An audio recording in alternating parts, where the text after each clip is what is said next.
who's gonna win this fight? Which with Kevin Shells? Shells. Kev, 8 Count Sports. 8 Count Sports. What's going on, man? Man, boxing fans, come gather around. This is basically the fight of the century, cuz. This is the real deal Holyfield. Century. Well, definitely the decade. We're gonna say decade. Yeah. It came out. It's not something I would say is. We're glad that it's here, and it is a big fight, but it's nothing that we saw coming. You know, something like, you know, remember Spence and for example, Spence and Crawford or Pacquiao or Mayweather, where we were clamoring for this for years and years. This one kind of just dropped in our laps. You know what I mean? Two great fighters. That sounds like a good thing. Yeah, absolutely. No complaints. It sounds like this is gonna be an early head, but it sounds like they're trying to do it the way the UFC does it over there in the MMA. We going there? We going the way the UFC does. Isn't that the whole pitch? We get the best to fight the best right away in their prime. We give the fans what they want. That's the pitch, but this is not a Dana White. This wasn't. We're putting the Dana White stamp. He's getting credit, but he ain't nothing to do with it. He ain't nothing to do with it. But it's marketing. It's promotion, marketing. It's definitely it definitely has Dana White all over it right now. Yes, the big mega fight tomorrow night on Netflix. Crawford versus Canelo Alvarez, man. What's your thoughts on this fight, man? I know you just shared some, but tell me about it.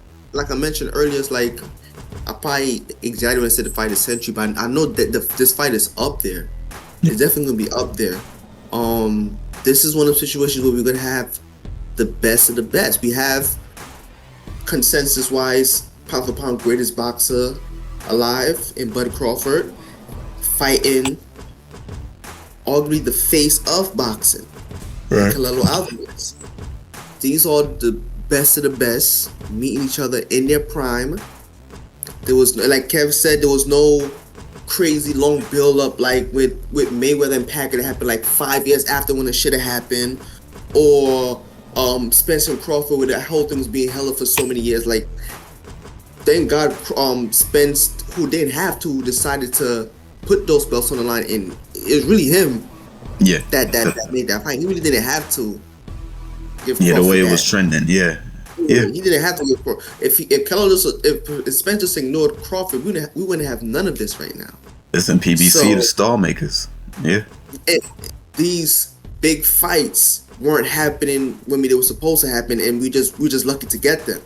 In this situation, right on time, both in their prime. There is no this happened way too late or this happened way after it should have happened. It's happening right now. So that's just the big significance to me. It's like, it's not a fight. This is the real fight. Since you brought it up, I mean, and this may go into, you know, our predictions. Is Terrence Crawford in the prime of his career at 37? Okay, well, again, no, that's a good point. You made a good point. No, you made an excellent point, and that goes back to the situation between him and Spence, like not fighting. Like, for example, you always bring it up. I'm going back to Spence, but you always bring up that, was it the same Spence that fought Crawford that we always had as the top 10 guy before he got into that car accident? Like, we was clamoring for that fight since then. Right. So imagine that fight when it was supposed to happen, when Crawford would have been more in his prime. This Canelo Crawford would have happened way earlier. Like, the reason why I say it's happening when it's supposed to happen is because there was no crazy build-up. No fighter was sort of maneuvering for more money or a more ideal time. Right. One call out one and said, let's do this right now. Gentleman's agreement. So whether Crawford was in his prime when this fight happened, it was out of his hands of when the fight happened. It wasn't like he was trying to hold it back, or it wasn't like Canelo was trying to hold it back. Now, would it have been better if this happened 5 years ago? Of course. A 37-year-old Crawford, the crazy weight jump. You could say that if Crawford Canelo has way less to gain from this, because if he wins, people are just going to say what you just said. Crawford wasn't really in his prime. It was a crazy weight jump. There's a way more excuses that people can use against Canelo as opposed to Crawford. If Crawford beats Canelo, it's like, this man is the greatest of all time. Right. He's this old. He did this of a weight jump, and he still managed to get the job done with all these obstacles. So, not really in his prime, but just the nature of how this fight came out. It was so organic, and there was no red tape from either fighter or the promotions themselves. Like, it just went like this fight. They basically giving the fighters what we want when we want it. I love this fight. I'm gonna be completely honest with you. When they were talking about this fight, I wasn't crazy about it before it was signed, because I'm gonna be honest with you, Shells. I feel like since Canelo lost to Bivol, he's been cherry picking. Since the loss to Bivol. Prior to that, he was legitimately the number one fighter in the world pound for pound. People had in my opinion, other people, Crawford up there and Lomachenko at the time. It was Canelo.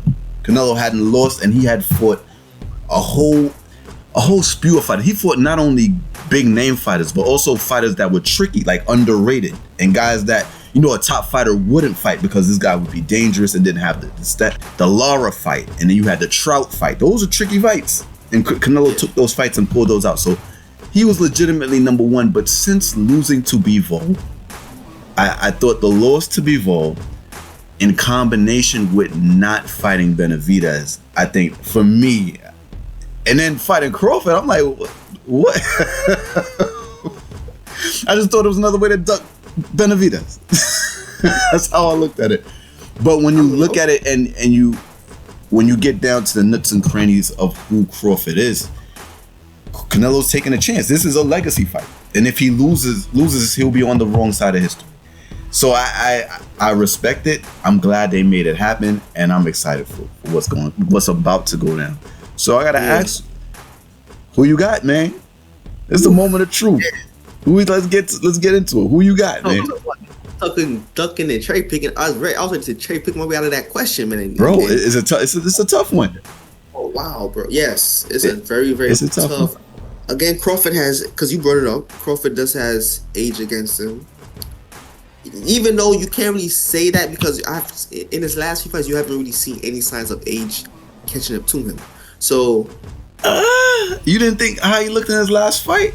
I mean, his knockout streak went down. He moved up in weight to 154.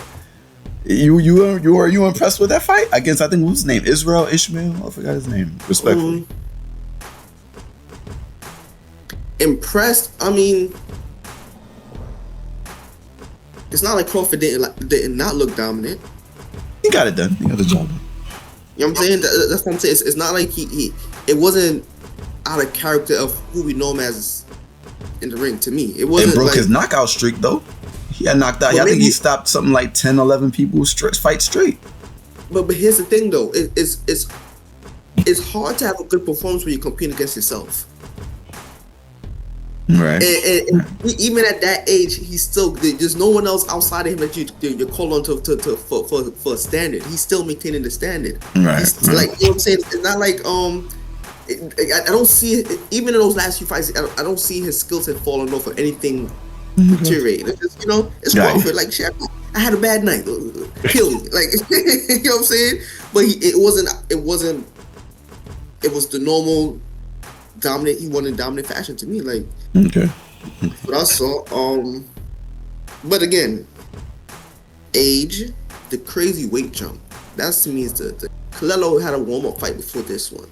In his weight, Crawford had none. Like, Crawford just doing this like damn near on the fly. Like, let's see what happened. Right. Like, there's a lot against Crawford. What I feel all Canelo has to do, especially that Crawford has his weight on him, his newfound weight on him, bro, wait it out in the first half of the fight, and by then that new weight may catch up to Crawford, like dealing with that sort of weight, never having a warm-up fight. Yeah. This is first time using this fighting with this kind of weight on him. I could see him tiring out in the second half of the fight, bro. And that's when Canelo could come alive. Right. Man, even saying all of that, it's hard to. I'm gonna say Canelo, bro. Canelo. Canelo by decision. Even though I'm saying this, it just feels like there was no right answer. I couldn't win either way. Right. It's a tough one. It's a tough one. I've been going back and forth about it. I feel like Crawford, it feels like he's going up in weight. Me personally, I didn't think he was. I thought his last fight was competitive, very competitive. Like he was landing the kid. I forgot his name. I don't want to mess his name up. Israel or Ishmael. He was landing shots. He was landing shots on Crawford, and he didn't look. He won the fight, and I was impressed with the fact that he won, moving up in weight and winning another belt in another weight class. But it wasn't what I was used to, and then you're moving up another two weight classes at that. That was one fight at 154. Then you bypassing 160 to jump to 168 to fight the man, and not just any man, the best 168 pounder currently in the world, and he can fight. Canelo Alvarez isn't just a bigger man. He's very skilled, and I look at that, and he's younger.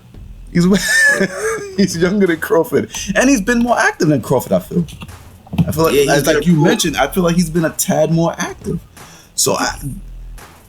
But I'll say this, shows, and here's what changed my mind. I was leaning towards Canelo, but here's what changed my mind. I remember years ago, Bernard Hopkins was fighting Kelly Pavlik. And Kelly Pavlik at the time was a terror. Like, he had stopped Jermaine Taylor. He was knocking everybody out. And everybody thought Bernard Hopkins was going to, that Kelly Pavlik was going to run through Bernard Hopkins as well. Hopkins was older, defying father time. It was like, oh my goodness, Kelly Pavlik. And I remember the day of the fight, after going back and forth, I could not imagine the circumstance.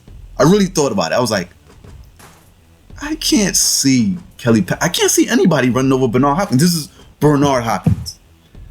Like, I don't see this happening. And that's what I see here, bro. Like, Canelo Alvarez, as great as he is, he's had losses, and he's had guys that can have an argument for wins. Like, there's fights in there where guys could have the first Triple G fight, the Lara fight, which I just mentioned. Obviously, Mayweather beat him. And you have Bivol. There are instances where guys have been skilled enough to beat Canelo Alvarez, or at least have an argument. We have not seen that with Terence Crawford at all. I think Terence Crawford is going into this fight off grip with a game plan. Maybe two game plans. And not only does he have a game plan, Shells, Terence Crawford is the king of adjustments. I have never seen anybody adjust to a fighter, to the punch, to the moment, without going to the corner, as Terence Crawford does. I think he's going to figure it out, and I think he'll get the decision, Shells. I think he'll be able to outbox. I think this fight will look similar to the last fight. I feel like he'll be able to outbox Canelo. Canelo sometimes has a way of following guys around, and not wasting punches. He's very efficient, but he can get caught up following people. Now, you could be right. Maybe he'll follow Crawford around and Crawford would tire. If I was to rank all of the opponents that Canelo's fought, if I was to rank them, I think the guys that have actually beaten Canelo would be the guys at the top of the rankings, right? And I look at Crawford in relation to those guys. I think he's just as good or even better. That's why I'm leaning. I'm like, yes, all of these are against Crawford. But do I see a scenario? I can't see it, Shells. Here's the thing too, Kev. Those guys beat a younger, even though Canelo's been, I think he's been a pro since like 15, so he's been in the game for a minute. Mm-hmm. But those guys still beat him when he was younger and less experienced. And one of the guys you mentioned, and one of the guys you mentioned is Mayweather. Like, bruh. Not Bivol? Bivol beat him, what, 4 years ago? Okay. For the light heavyweight, but in fairness, I will say, to support your argument, Bivol was a 175. Was a legitimate 175. And we can see Bivol is now undisputed at 175. So I mean, so maybe he's just the cream of the toast. Maybe maybe he might be the GOAT that he might be the number one pound for pound fighter that's just not getting the GOAT that everybody forgotten. I mean, he might be that good. So I mean, I'm gonna go with Crawford by decision, bro.